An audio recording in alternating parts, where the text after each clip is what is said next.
Did you know that Mega Man's name in Japan is Rock? No relation to Dwayne Johnson's former WWE persona. Rock also has a sort of cyber sister who was built by his creator, Dr. Light. She goes by the name Roll. Rock and roll! Something tells me this was done on purpose. The musically named duo would later be joined by the likes of bass, beat, treble, and of course, Rush. I kid you not. I think Dr. Light was secretly creating a progressive automaton rock band for his own listening pleasure. Regardless, Mega Man and company combined their technical talents to defend against the sinister machinations of one Dr. Wily. This is the story of how Rock came to be and the cultural significance behind his name. Time to power up our Mega Busters and blast on into this episode. This is Video Game Lore.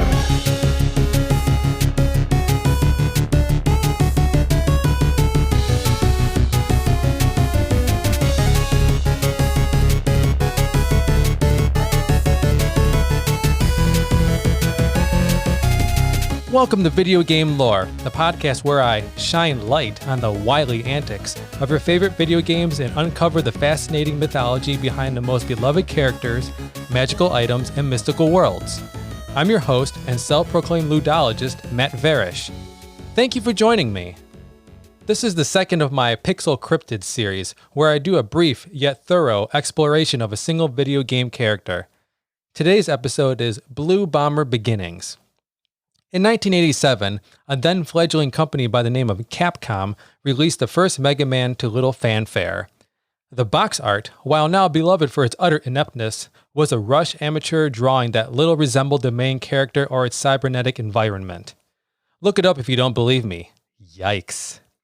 Part 2 was only marginally better, aesthetically speaking, and it was somewhat based in the correct universe. Though I'm still not sure why Dr. Light is hiding behind Crash Man, nor am I clear as to why Mega Man is wearing a helmet with a raised visor and holding a pistol. Thankfully, the third time was a charm, though for many, it was the second game that hooked us old schoolers.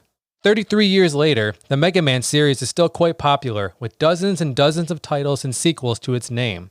Its colorful and stylized art, combined with the unique stage select, high difficulty, and its signature 2D platform playability made it a must for hardcore gamers. As a survivor of the Nintendo hard era of gaming, I owe much of my frustration and enjoyment to this ever-evolving series. I promise not to overwhelm you with details of Mega Man's interminable travails with Dr. Wily, though I will enlighten you to its humble and unexpected beginnings. A little history.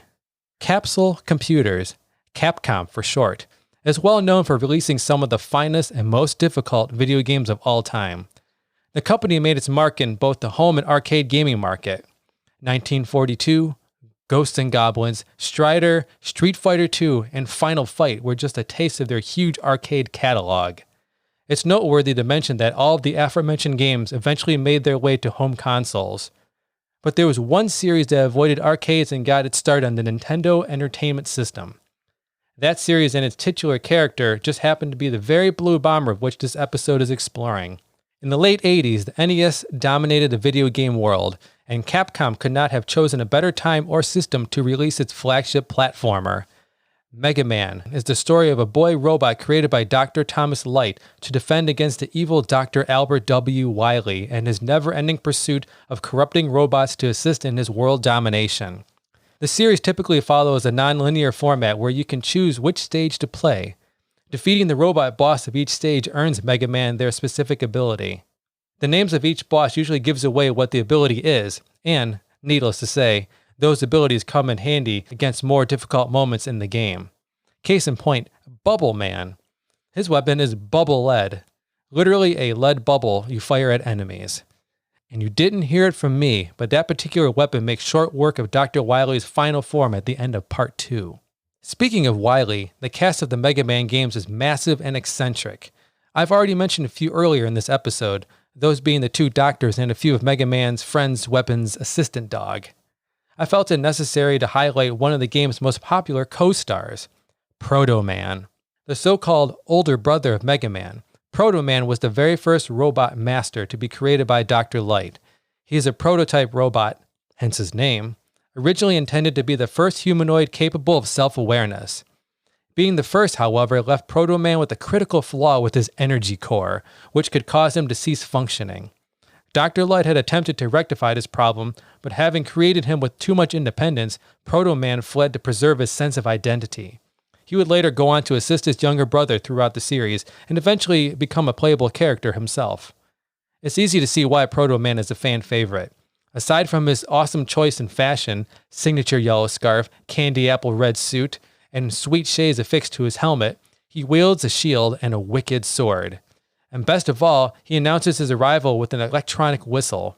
What a badass. But what struck me most about him and all the robot masters in the Mega Man games was their journey of self-awareness, some stepping outside their programming more than others. What does it mean to be an independent robot? Does it lead to peaceful autonomy or sentient destruction? Let's find out, shall we? So, without further ado, let's explore the lore. Rock, paper, scissors. Honestly, who hasn't played this game of chance with their friends? I mean, we're all born with the necessary game pieces, so why not? I probably don't need to explain the simplistic rules, but here it goes. Count to 3 by shaking your closed fist with each number, then reveal your attack. Rock smashes scissors, scissors cuts paper, and paper covers rock. That's it. Play to your heart's content. What could this possibly have to do with Mega Man and its lore, you ask? Well, very little with regard to lore, but Mega Man is based off of the rock, paper, scissors gameplay mechanics. At the title screen, there are 9 squares arranged into 3 rows of 3, making one large square. At the center is where your selection cursor begins. That cursor is surrounded by images of the 8 robot masters and their stages you can randomly select to play.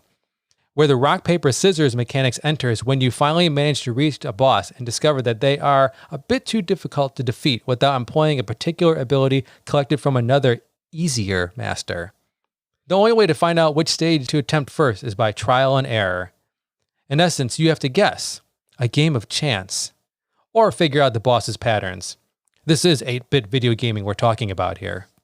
The mechanics of Mega Man may be left to chance, but it's a bit more intelligent than that. Artificially intelligent, you might say.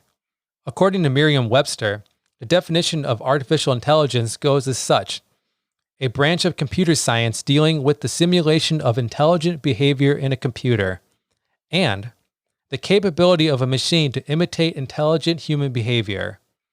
AI is the centerpiece of the Mega Man games. Dr. Light and Dr. Wily based their life's work on it for very different outcomes. It begs the age-old question: should AI be allowed to reach sentience? That's a conversation for another podcast. Believe it or not, the ancient Greeks had some scary ideas about robots and artificial intelligence. Long before automata was originally traced back to the Middle Ages, the Greek god Hephaestus displaced a penchant for building bizarre creations. Between the years of 750 and 650 BC, poets Hesiod and Homer were tackling ideas such as creating artificial life. In the story of Talos, Hesiod describes the myth of a giant bronze man built by Hephaestus, the god of invention and blacksmithing. Talos was commissioned by Zeus, the king of Greek gods, to protect the island of Crete from invaders. Talos would march around the island 3 times a day and hurl boulders at approaching enemy ships. According to the author and historian Adrian Mayer, she describes the inner working of Talos as, quote, "At his core, the giant had a tube running from his head to one of his feet that carried a mysterious life source of the gods the Greek called Ichor." Another ancient text, Argonautica, which dates to the 3rd century BC, describes how sorceress Medea defeated Talos by removing a bolt at his ankle and letting the ichor flow out. Another myth accounted in Hesiod's Theogony is about Pandora. Yeah, that Pandora. While more current versions of this tale refer to her as an innocent woman who unknowingly opened a box of evil, Hesiod's original described Pandora as an artificial evil woman built by our godly blacksmith friend Hephaestus. She was sent to Earth on the orders of Zeus. I'm sensing a trend here, to punish humans for discovering fire. That's harsh. In fact, the creation of all forms of artificial life by the ancient Greek gods ended in tragedy for us mortals. Was this Hesiod's way of saying that we puny humans should leave the creating of artificial intelligence to a higher power? Perhaps. But that didn't seem to stop the 2 doctors of Mega Man, nor will it ever slow the march of science and technology. You be the judge of whether or not that is right. Thus, we slide to the finish line of our exploration of Mega Man and his automaton friends. I hope you enjoyed discovering the beginnings of the mighty Blue Bomber. And speaking of the Blue Bomber moniker, I only recently learned that the name comes from the blue robot fighter from the Rock'em Sock'em Robots toy. Does that mean Proto Man is the opponent fighter known as the Red Rocker? While these action-packed games tend to err on the side of plot simplicity, the occasional brush with self-awareness and the constant struggle of good versus evil has always captivated me. Who knew researching robots would lead me nearly 3,000 years into the past?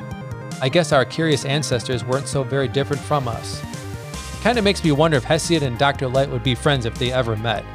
Just don't allow Dr. Wily and Zeus to cross paths. We wouldn't want to give them any ideas. Thank you for listening to this episode of Video Game Lore. If you like what you heard, I implore you to subscribe and leave a review on Apple Podcasts or wherever you download your favorite podcasts. I would truly appreciate the gesture. Video Game Lore is brought to you by Night Apple Creations, a multimedia production company from the minds of yours truly and Stephanie Verish. It specializes in books, art, videos, and audio. Stop on by and have a look around at nightapplecreations.com, where you can find the link to my podcast website. I'm also on Twitter, Facebook, and Instagram at VGLore Podcast. That's the letters V as in video, G as in game, Lore Podcast. You can find this information in the episode notes of your podcast app. Thanks again, and until next time, when I provide for you some more lore on your favorite video games, namely 2 Flying Foxes, keep on playing. I'm Matt Verish, and this is Video Game Lore.